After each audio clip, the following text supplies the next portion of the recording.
Monsieur le ministre, monsieur le vice-président de la banque BLC, madame la fondatrice et présidente du forum, chère Nadine Abouzaki, mesdames et messieurs les ambassadeurs, chers amis.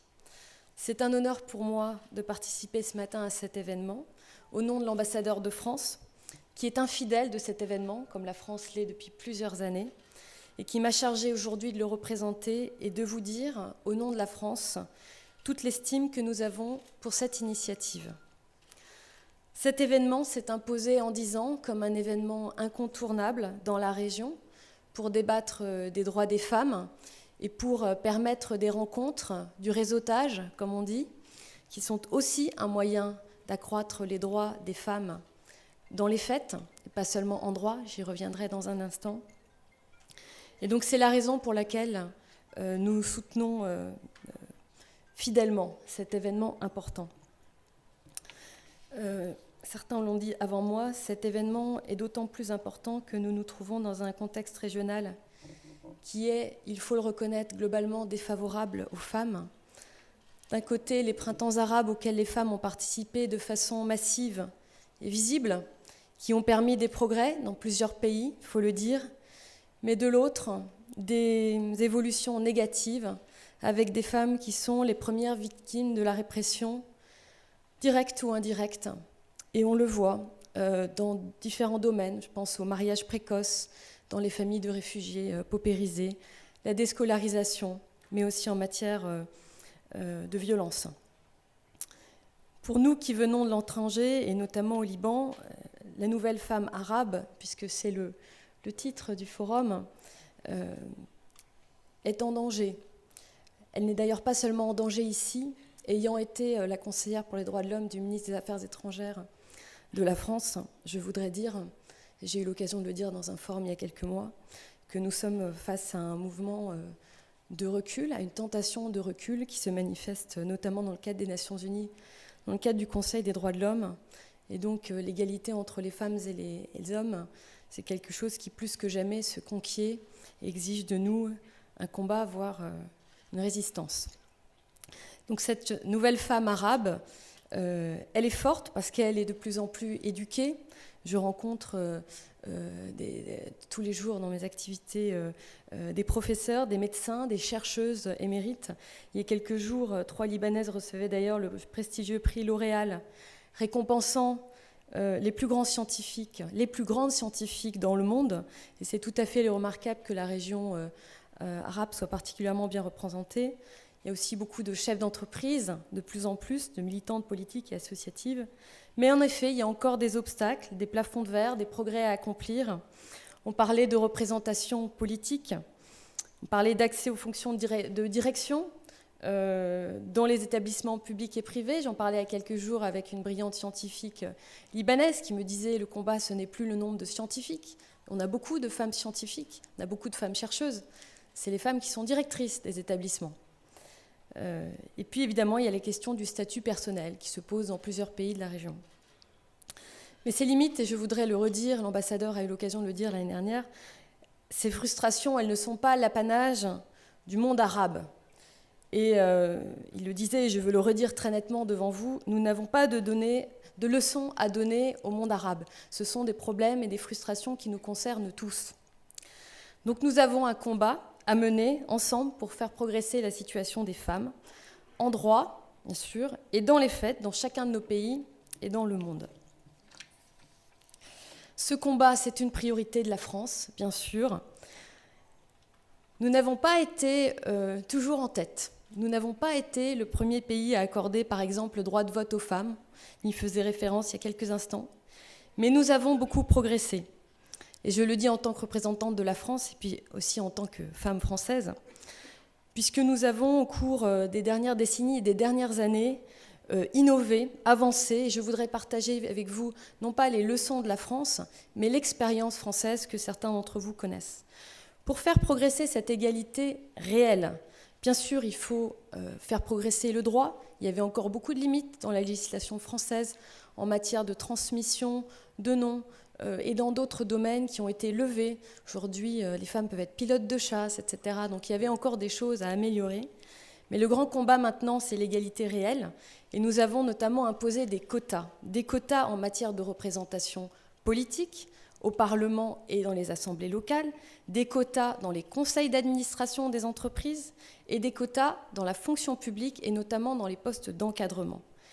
Ces quotas, ils sont sanctionnés notamment par ils sont assortis de sanctions et dans certains cas d'amendes en cas de non-respect. Ils ont suscité, et ils suscitent encore parfois, de la résistance, mais la réalité, c'est que ces quotas ont permis des progrès sans précédent qui ne sont pas toujours suffisants. En France, on est à 30% de femmes parlementaires, donc on n'est pas encore à la parité, mais on progresse. Et on réfléchit parfois à qu'est-ce que c'est le bon indicateur de la parité. Est-ce que c'est 50-50 ? Et moi, j'aimerais vous donner une anecdote ou un propos que tient notamment souvent la directrice de l'ENA, qui est une militante féministe. Je crois qu'elle a écrit dans son livre, mais elle le dit régulièrement, et elle le disait à une remise de décoration récemment. La parité, c'est quand une femme incompétente aussi sera nommée à un poste important. Donc faire progresser l'égalité réelle, et oui.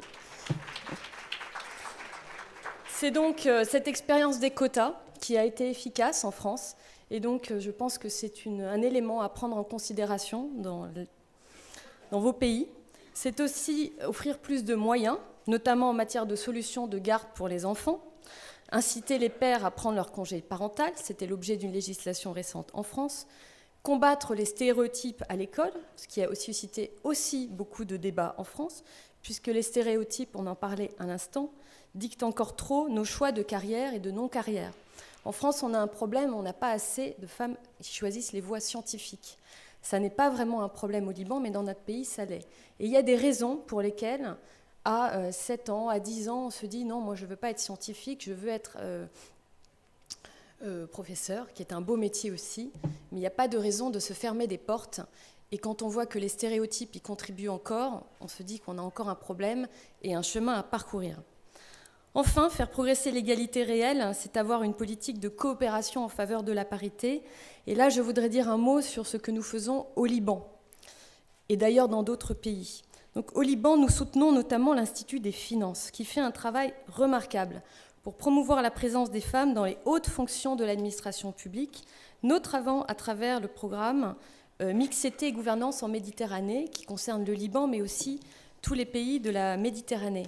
Et je voudrais ici saluer sa directrice, Lamia Moubayed, à laquelle l'ambassadeur de France a rendu hommage il y a quelques jours en lui remettant les insignes de chevalier dans l'ordre de la Légion d'honneur et qui a prononcé un discours que nous garderons tous longtemps en tête, je pense.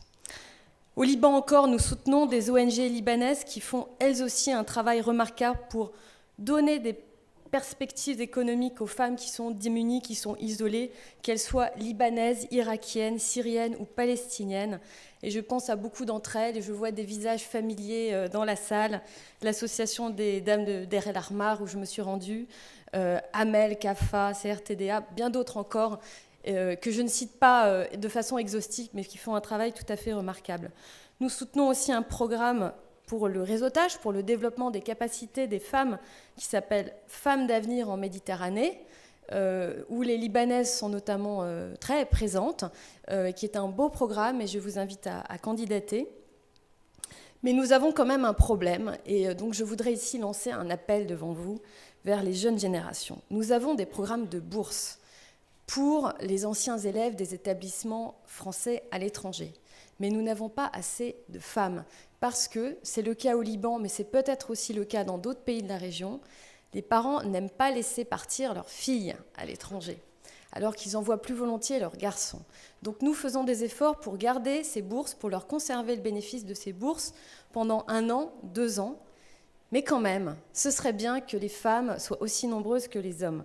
Donc ça, c'est un premier point. Et ça vaut aussi pour les bourses, pour des programmes master, recherche, peut-être parce que les femmes ont déjà des enfants, etc. Mais des solutions existent, des solutions sont possibles. Et nous, notre objectif, c'est de permettre qu'il y ait autant de femmes que d'hommes qui bénéficient de ces programmes. C'est notre engagement, mais nous avons besoin de vous.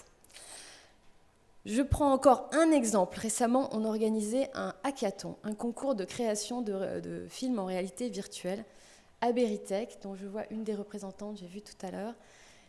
Et nous avions 2 femmes, dont une finalement a abandonné le programme parce qu'évidemment c'était 2 jours pratiquement en continu. Et donc là c'est aussi un appel aux familles et aux hommes pour qu'ils soutiennent ces femmes qui veulent faire ces programmes parce que nous avons besoin de femmes dans ces programmes. Nous avons les outils, nous sommes engagés dans ce sens, mais nous avons besoin de vous. Pour conclure, l'égalité réelle n'existe sans doute pas encore, mais elle est à notre portée. Je voudrais prendre l'exemple de mon pays, et pour utiliser les classements, alors on peut toujours critiquer les classements, mais quand même c'est un indicateur. Selon le Forum économique mondial, entre 2012 et 2016, la France est passée du 45e au 17e rang mondial en matière d'égalité femmes-hommes. Donc nous ne sommes pas encore au niveau des pays nordiques, mais nous progressons, c'est possible, il y a des mesures qui doivent être prises. Et donc c'est à notre génération, à nos générations de construire cette égalité réelle. Et je veux juste vous dire que la France, cette égalité réelle, nous voulons la construire avec vous. Merci.